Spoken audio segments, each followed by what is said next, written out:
Hello everyone, I am myself Dr. Rajesh Gubba. In this particular session, I will be discussing one of the very important topic in the cardiology, that is pulmonary hypertension. So these patients with the pulmonary hypertension, the presentation will be in the form of dyspnea. And apart from dyspnea, the individual can have the features like syncopal attack, giddiness, and these individuals they'll have as the severity of the pulmonary hypertension increases, they'll have the features of the right heart failure, right, where there will be raised JVP, tender hepatomegaly, pedal edema, then portal hypertension, ascites, splenomegaly. So these are all the features of the right heart failure that these patients will develop as the severity of the right heart failure increases, as the severity of the pulmonary hypertension increases.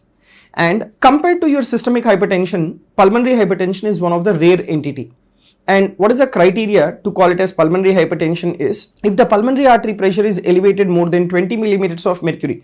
Previously, we used to take cutoff as 25 millimeters of mercury, but according to the recent guidelines, the pulmonary artery pressure more than 20 millimeters of mercury is considered as the pulmonary hypertension. And what is the gold standard investigation for diagnosing pulmonary arterial pressure is right heart catheterization. That is an invasive procedure. That is actually gold standard investigation. But we don't usually do right heart catheterization for all the individuals for diagnosing pulmonary hypertension. We have some other first line investigations to do to diagnose pulmonary arterial hypertension, like the two-dimensional echocardiography. Because two-dimensional echocardiography is non-invasive and easily available diagnostic procedure. And how do you treat these individuals? Depending upon the vasoreactivity testing. Those individuals who have positive vasoreactivity testing, we give calcium channel blockers. And in those individuals who are not responding to your vasoreactivity testing, in them we give the endothelin receptor antagonists, then prostanoids, phosphodiesterase enzyme inhibitors. These are all the various groups of drugs what we'll be giving in those individuals who are having negative vasoreactivity testing. And some group of individuals with pulmonary hypertension, they also will be requiring surgery as well. That is mainly in patients with chronic pulmonary thromboembolism causing pulmonary hypertension. That is CTEPH, that is chronic thromboembolism causing pulmonary hypertension. In those individuals who are not responding to medical management, in them what we do is surgical endarterectomy. That is what we do. Okay. So this is about the basic introduction of the pulmonary hypertension. Now let me discuss in detail about what exactly is your pulmonary hypertension, what is the etiopathogenesis, detailed clinical features, and what is the mechanism of the development of the clinical features. On examination, what is that you will have in patients with pulmonary hypertension, that is how will you suspect that there is pulmonary hypertension, what is the first line investigations, what are the various other investigative procedures, and what is the gold standard investigation and what will be the finding, and then finally how do you treat. So all these will be discussing in this particular session, right? Now, so starting with the first important thing, if you take the pulmonary hypertension as such, it is an heterogeneous disorder, right? It is an heterogeneous disorder involving pathogenic remodeling of pulmonary vasculature. And because of this pathogenic remodeling of pulmonary vasculature, that will cause increase in the pulmonary artery pressure, and there will be also increase in the vascular resistance. So the two important events that will happen in the pulmonary artery is increase in the pulmonary artery pressure, and there will be also increase in the pulmonary vascular resistance, and all this is because of the pathogenic remodeling of the pulmonary vasculature. Now, we have actually many etiologies causing pulmonary hypertension. I'll show you the list of etiologies causing pulmonary hypertension, but out of which the most common cause of pulmonary hypertension is the left heart disease. And what would be this left heart disease? Like mitral stenosis, left ventricular failure, aortic stenosis or aortic regurgitation. So usually left heart pathologies are the one which will be responsible for the pulmonary hypertension. They are the most common causes. And apart from that, we have some pulmonary diseases also causing pulmonary hypertension, and these pulmonary diseases, they include chronic obstructive pulmonary disease, the interstitial lung disease, then fibrosis of the lung parenchyma. These are the pulmonary diseases. So among the various etiologies causing pulmonary hypertension, please remember the most common cause will be the left heart disease and as well as the pulmonary diseases, right?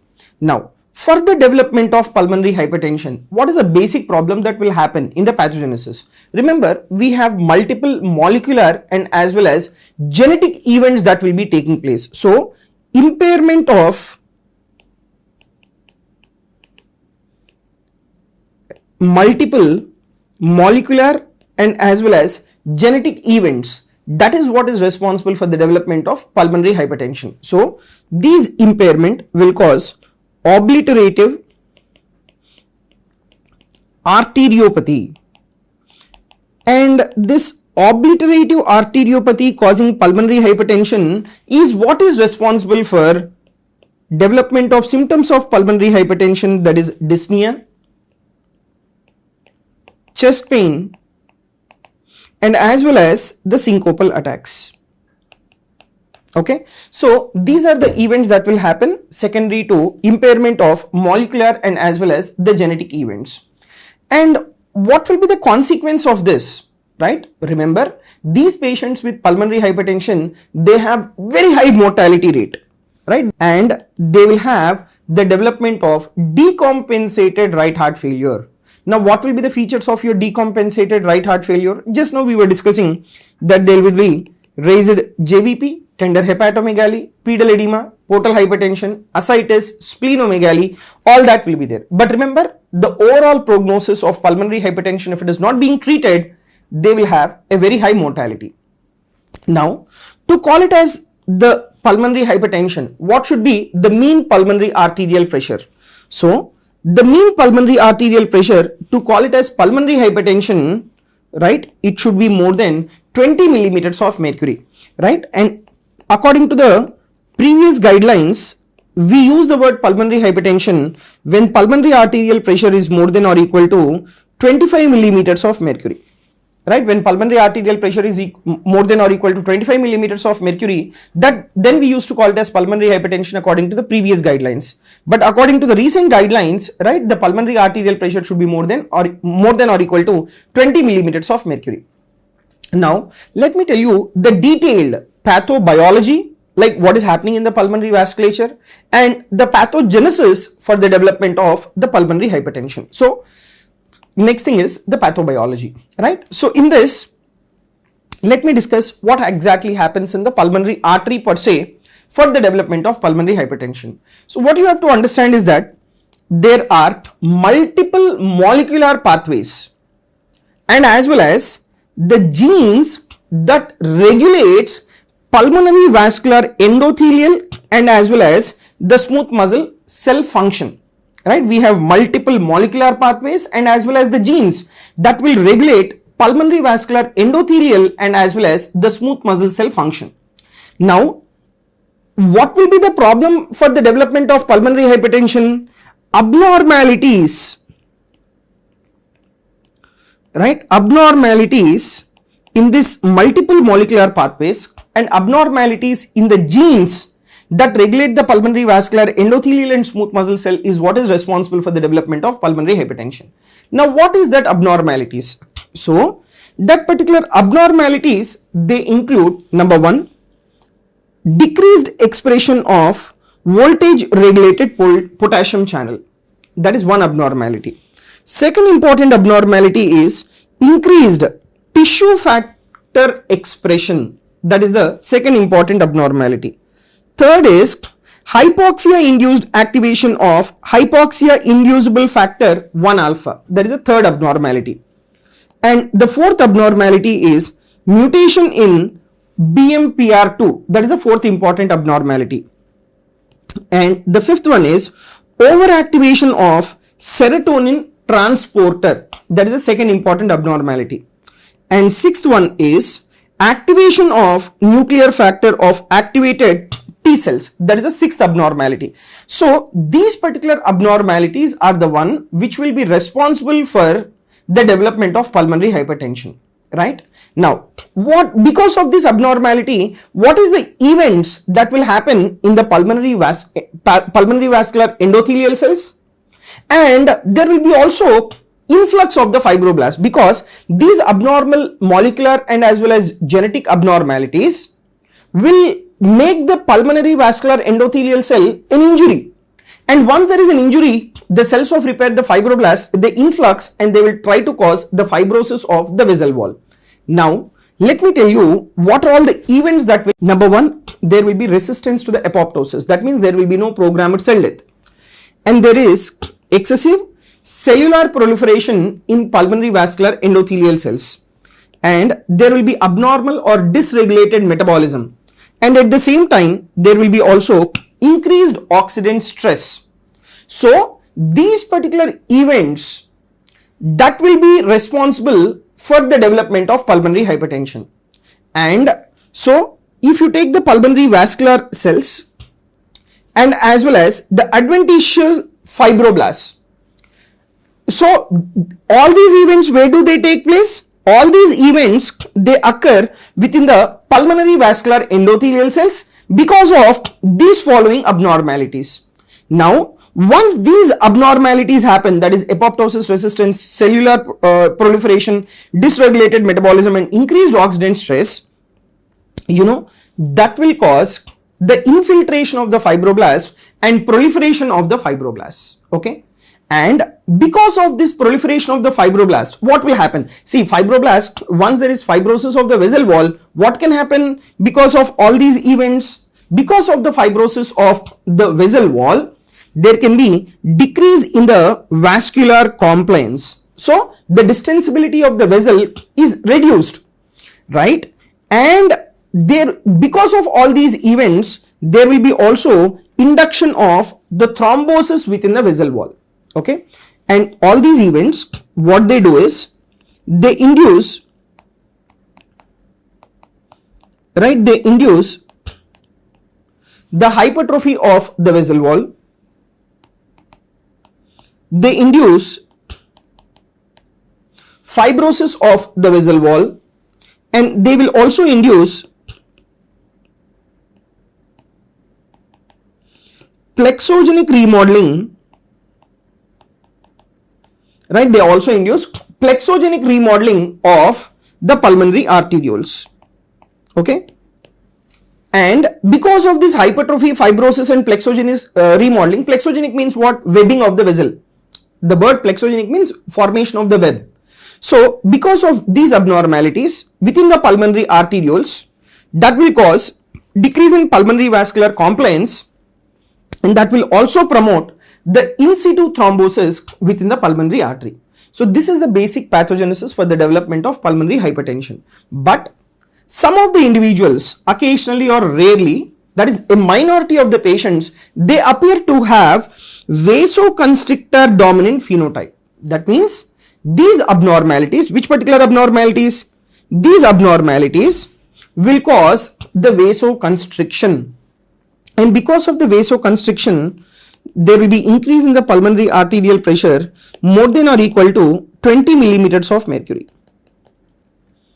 Right, more than or equal to 20 millimeters of mercury. Okay, so this is about the basic pathogenesis. And the another important point is the accumulation of thrombus or the thrombin deposition is also another mechanism for the development of pulmonary arterial hypertension. Now, where the thrombin deposition? Thrombin deposition within the pulmonary vasculature,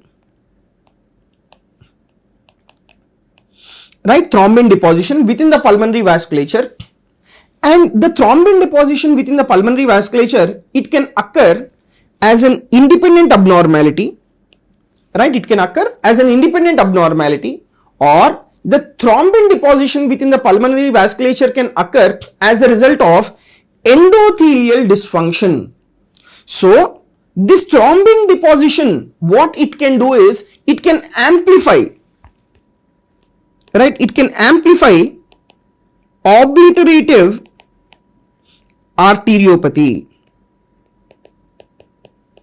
right? It can amplify obliterative arteriopathy and thereby increases the pulmonary arterial pressure. Okay, so this is about the basic pathogenesis. So one important thing is, like, there is the hypertrophy, fibrosis and plexogenic remodeling causing decrease in pulmonary vascular compliance. That is one. Number two, vasoconstrictor dominant phenotype. And number three, the thrombin deposition. So these are the things which will be responsible for the development of increase in pulmonary arterial pressure. So if you take the pathophysiology, so because of all the events what we have discussed, what is happening to your pulmonary arterial compliance? The pulmonary arterial compliance decreases. Okay, And what will happen to pulmonary vascular resistance? There will be increase in the pulmonary vascular resistance. So these two will contribute to the development of the pulmonary hypertension of pressures more than or equal to 20 millimeters of mercury, right? Now, not only the exertional pulmonary artery pressure, even the resting pulmonary vascular resistance is also increased. Right? Even resting pulmonary vascular resistance is also increased, and that will contribute to increase in the mean pulmonary arterial pressure. Okay. Now the point is the pulmonary arterial pressure is elevated. So now thereby what will happen to the afterload on the right ventricle, and what will be the events that will happen within the ventricle? So what you need to understand is that the cardiac output will get compromised in patients with a pulmonary hypertension in the severe stages of pulmonary arterial hypertension. Now, to preserve the cardiac output, right? To preserve the cardiac output, what the right ventricle will try to do is, right ventricle, it causes, or once there is pulmonary arterial hypertension, there will be increased afterload. Right, there will be increased afterload on the right ventricle, and this increased afterload on the right ventricle, that will consume the energy, right? So once there is increase in the right ventricular afterload, the right ventricular work must increase, right? Why? In order to send the blood into the pulmonary artery, right? So once your right ventricular work is being increased, what will happen is right ventricle will try to utilize more and more energy to pump the blood into pulmonary artery. So there will be depletion of myocardial energy.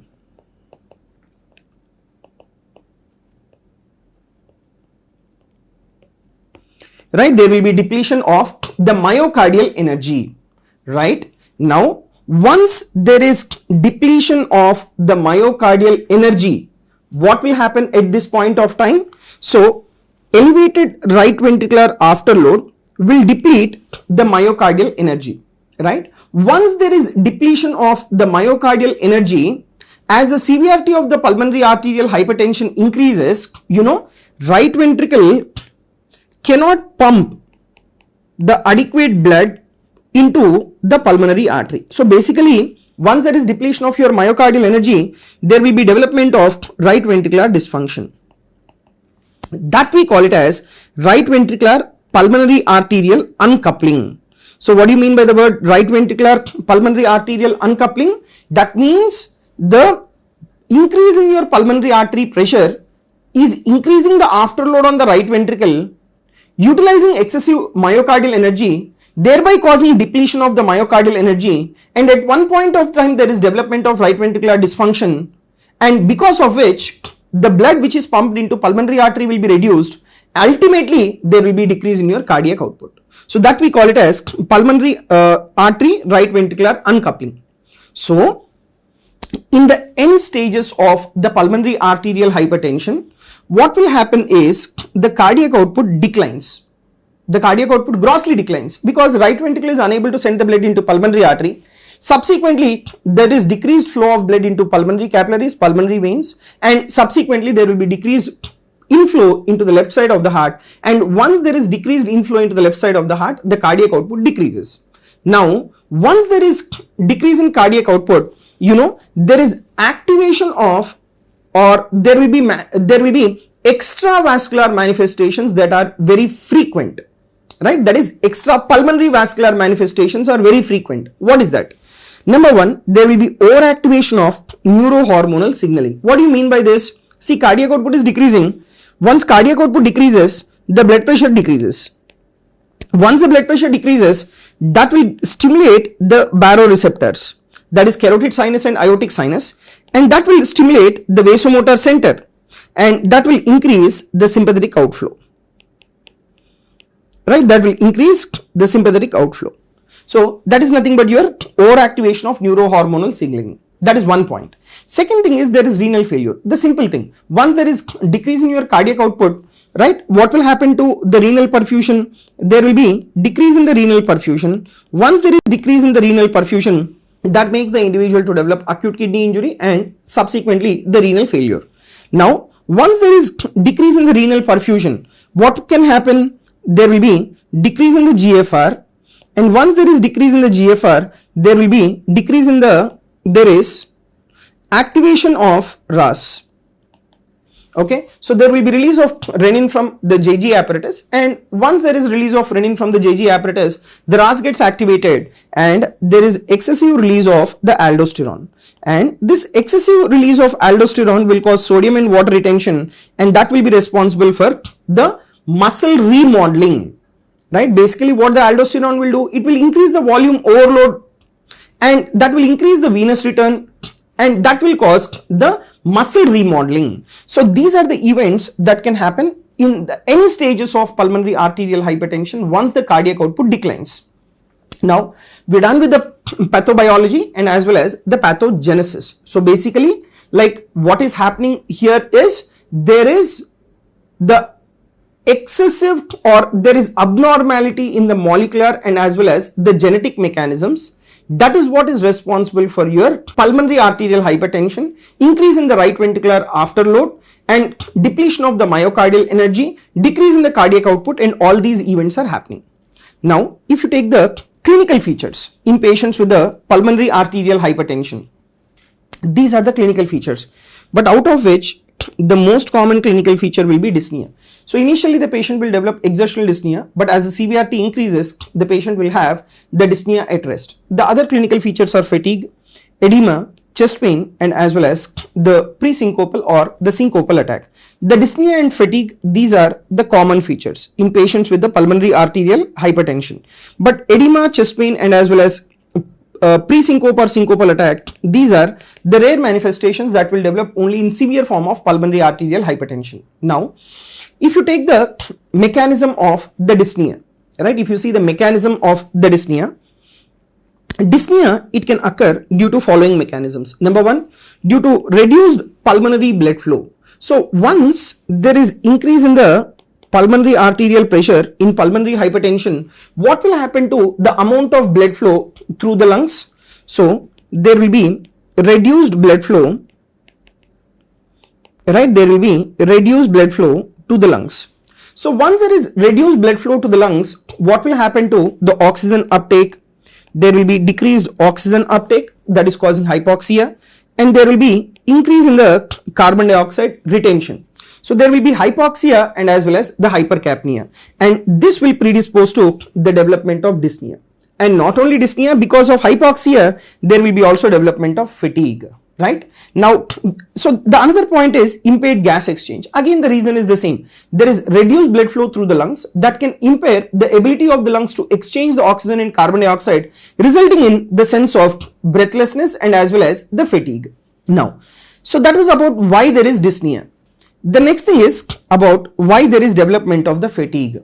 So development of fatigue, multiple mechanisms are there: reduced cardiac output, impaired oxygen uptake, muscle dysfunction, and sleep disturbance. So what did we discuss? In the severe forms of your pulmonary arterial hypertension, there will be decrease in your cardiac output. So once there is decrease in cardiac output, there will be reduced oxygen and as well as reduced nutrient supply, right? Reduced nutrient supply to the organs, right? That is mainly to the muscles, and that will lead to the development of fatigue. And next thing is impaired oxygen uptake, right? Impaired oxygen uptake. See, the reduced blood flow through the lungs in pulmonary hypertension can impair the ability of the lungs to exchange oxygen and carbon dioxide. This results in impaired oxygen uptake by muscles. Okay, because there is impaired exchange of gases, that will cause hypoxia, and that will cause impaired oxygen uptake by the muscles, and that will lead to the development of fatigue. And the next important thing is the muscle dysfunction. See, in these patients with pulmonary hypertension, there is hypoxia, that is, there is decreased oxygen supply to the organs, and because of that, what can happen?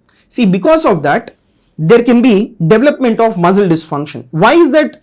This is due to decrease in the number of the mitochondria, right? This can be due to decrease in number of mitochondria which are responsible for producing energy in the cells. Okay, it is the mitochondria that is where the ATP is being synthesized. So whenever there is hypoxia, there can be decrease in the number of mitochondria. So energy producing cell organelles will be reduced and thereby the individual will have fatigue. Okay, and these patients who are having hypoxia, they'll have the sleep disturbances, right? They may not be having any features of your obstructive sleep apnea.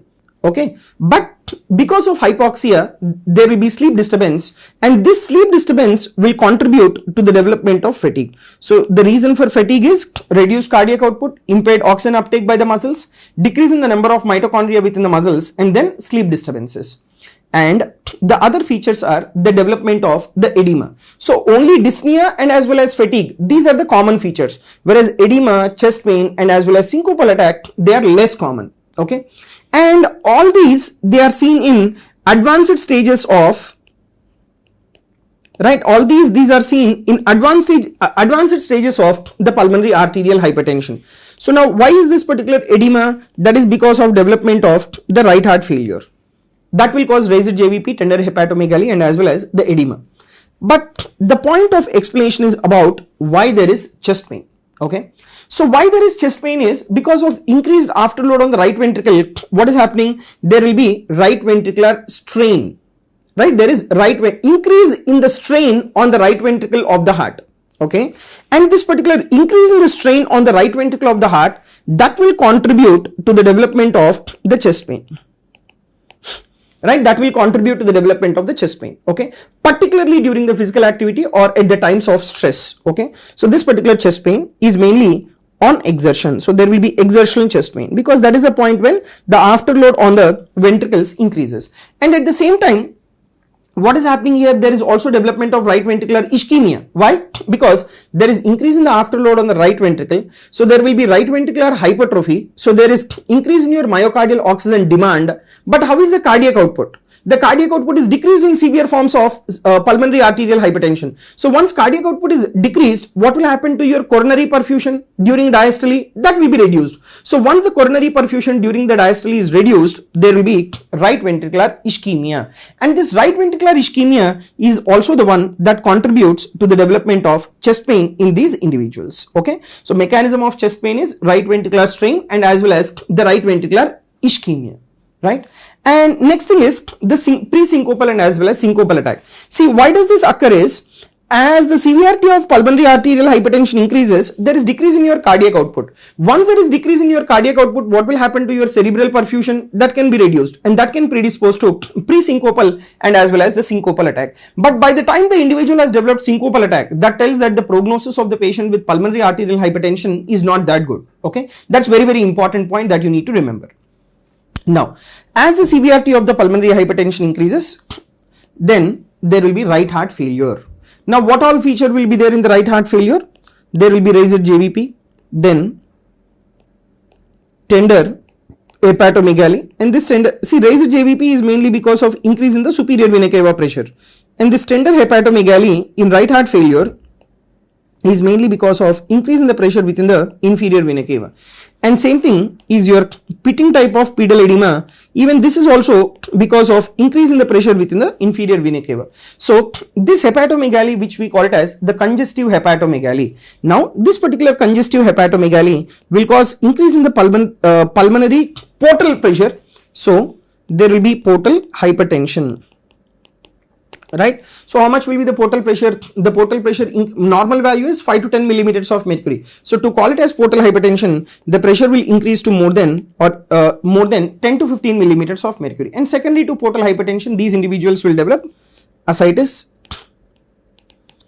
because of increase in the pressure within the portal vessel, and there will be also increase in the size of the spleen, that is splenomegaly. So as the severity of the pulmonary hypertension progresses, these individuals will have the features of the right heart failure. Now on examination, that is on cardiovascular examination in patients with portal hypertension, what are the features that you will have? So in auscultation, if you see, you will have loud S2, but which component of S2 will be loud? It is your loud P2.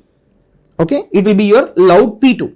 and you also listen in the additional sounds. What will be that additional sounds?